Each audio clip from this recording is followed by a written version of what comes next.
So ito ay Indian food. Indian food. Sa TikTok ko nakuha to, Satan food. Oh, yan. Diyan ko nakuha yan, yung Satan food. So, tingnan natin to ha. Kasi nakita ko na kaagad, talagang ginagamit nila yung kamay nila, no? So, ito na, huwag natin patagal ito.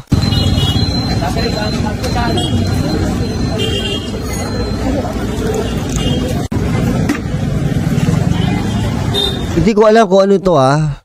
Basta panoorin lang natin.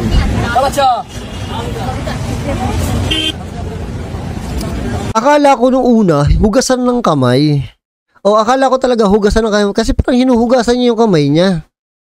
Pero kasi dito parang hugasan ng kamay eh. Pero habang tumatagal, nung naiba yung angulo ng camera, nakita ko parang lalagyan ng pagkain talaga.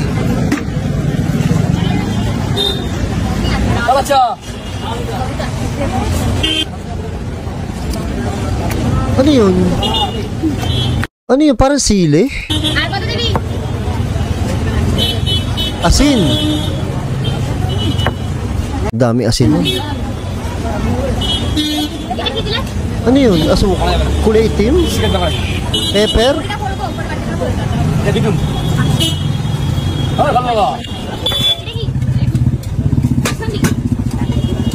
Bayabas. Ay hindi, lemon. Lemon ba to? Lemon nga. Kamay mo!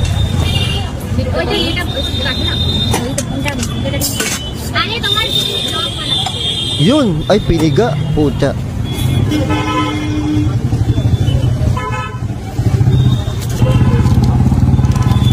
Ano yung keso? Akala ko keso.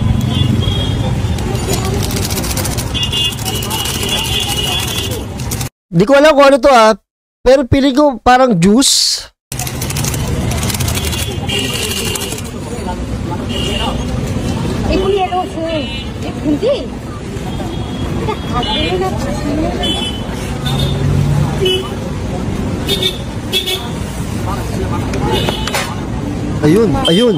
Ayun.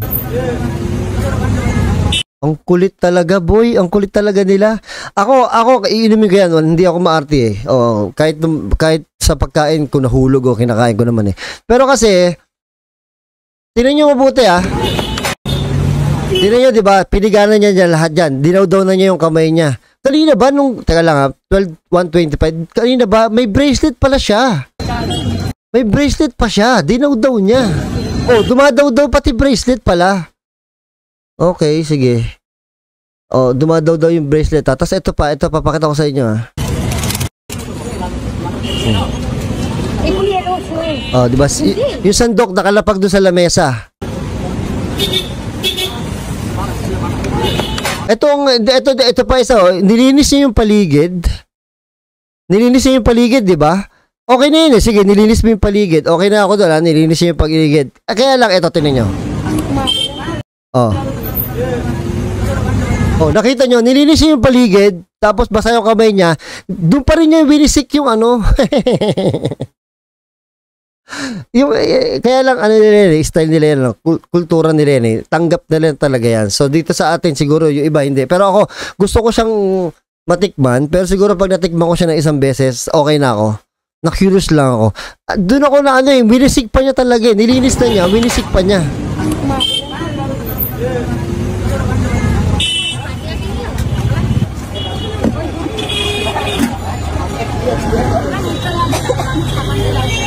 Ayop, kukulang talaga, no?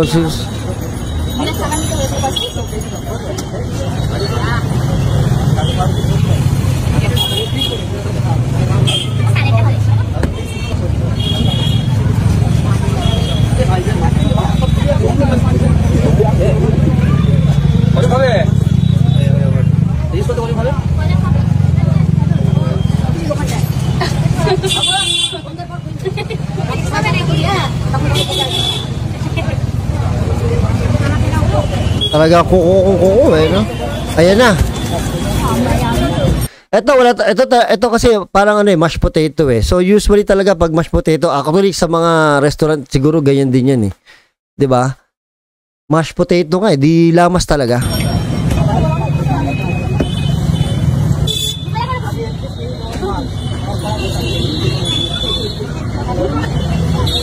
Ah, puta. Ano yung sili ba yun?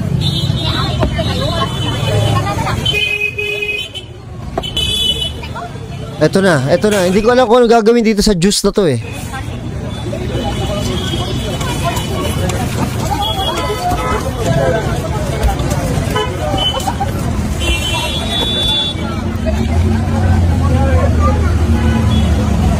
Bueno, kapitatan ko.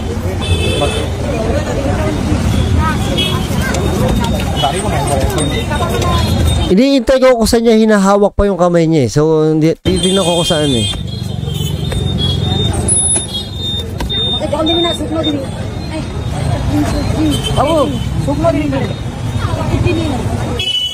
Lahat talaga kamay kung kamay eh. No? Eto na, eto na. Eto na, saan ito gagamitin? Pero hindi ko talaga kinaya kanina yung bracelet eh. Alam mo yun, dapat sana wala na siyang bracelet. Kasi di ba may tali yun or ano, papasukan talaga ng mga dumi yun eh. Yung mga alikabok, may alikabok yun, imposibleng mahugasan niya na maayos yun. Talagang lumublob yung bracelet eh.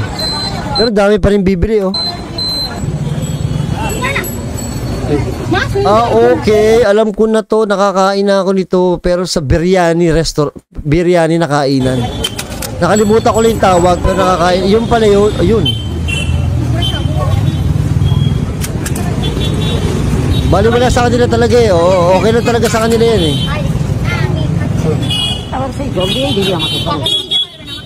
Okay na talaga sa kanila yan.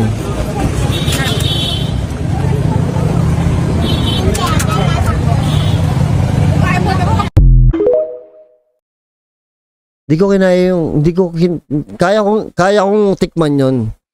Pero hindi ko talaga kinaya yung bracelet talaga. Nakalublob talaga yung bracelet eh. Oh, nakalublob talaga yung bracelet eh. Yung, kaya ko pa yan eh. Kaya kong tanggapin yung katawan niya eh. Yung kamay niya, ilublob niya yan. Okay yan.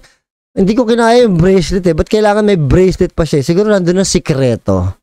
Oo, nandun ang sikreto ng tawag dito, ng kasarapan ng kanyang pagkain. Pero hindi ko talaga kinaya yung bracelet eh. Yung bracelet talaga hindi ko kinaya. Hindi ko talaga kinaya yung bracelet. Hindi ko alam ba't dapat hubarin man lang nila para para medyo mali. Okay pa ako doon sa mga kamay-kamay eh. Pero yung yung bracelet, hindi ko talaga kinaya. Tapos pero may bumibili. Nagkakasakit kaya sila doon? Hindi naman siguro kasi kung nagkakasakit sila sa mga ganun, siguro sanay na talaga sila kumain ng mga ganon sa street food. Kasi kung nagkakasakit sila doon, malamang naman siguro pagbabawal yun eh. Sisitahin yun, di ba?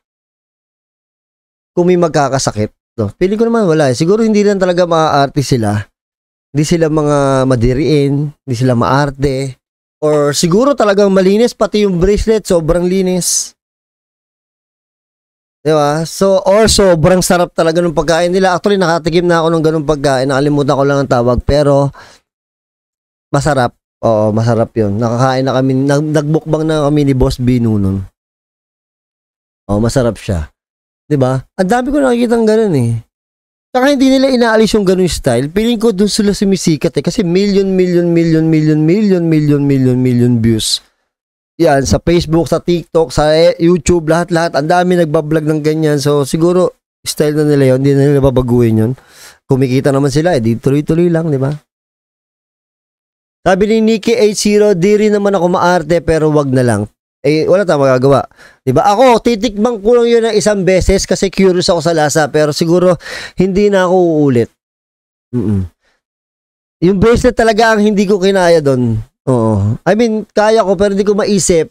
Kaya kong kainin yun, kaya hindi ko maisip kung bakit hindi niya muna alisin bago niya di ba? Bakit hindi niya muna linisin bago niya tawag dito, bago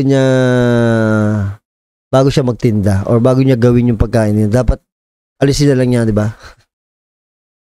Alupit doon. Oh, alupit doon. Ibang klase.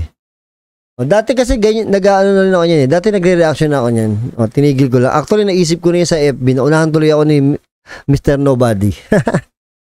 Naisip ko na yun dati, i-reaction ko yan. Oo, naunahan ako ni Mr. Nobody. Pero okay lang. Horror pa rin tayo, siyempre. So ito, dami ko tawa sa kinilig tumbong ka. Okay. Gusto ko tuloy magpabakasyon, boss, para ma-meet ka. Kasi bakasyon na, para kiligin ng tumbong mo.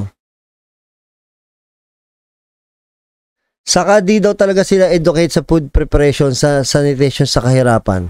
Hindi naman kailangan i-educate yun para malaman mo kung paano maging malinis yung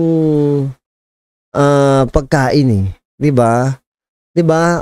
Ano lang yun basic lang yun 'Di ba? Basic lang yun.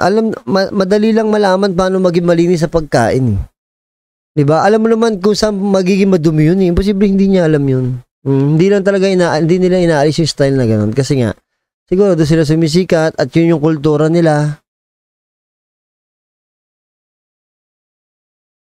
'Di ba? Ano bang magandang comment dito?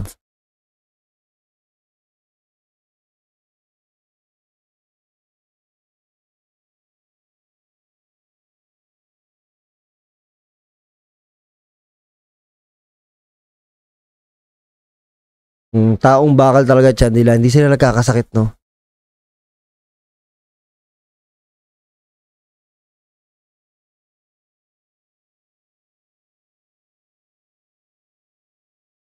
Pili ko nga nandun yung lasa sa bracelet, kaya sobrang hindi niya inaalis yun. Yung bracelet talaga, kasi sigurado na singitan ng alikabok yun, imposibleng hindi yung bracelet na yun, yung mga bilog-bilog na yun, di ba? Ganyan talaga sa bansa nila kinakamay ang pag-prepare ng food at drinks nila. Yes, alam namin na ganun talaga sa kanila.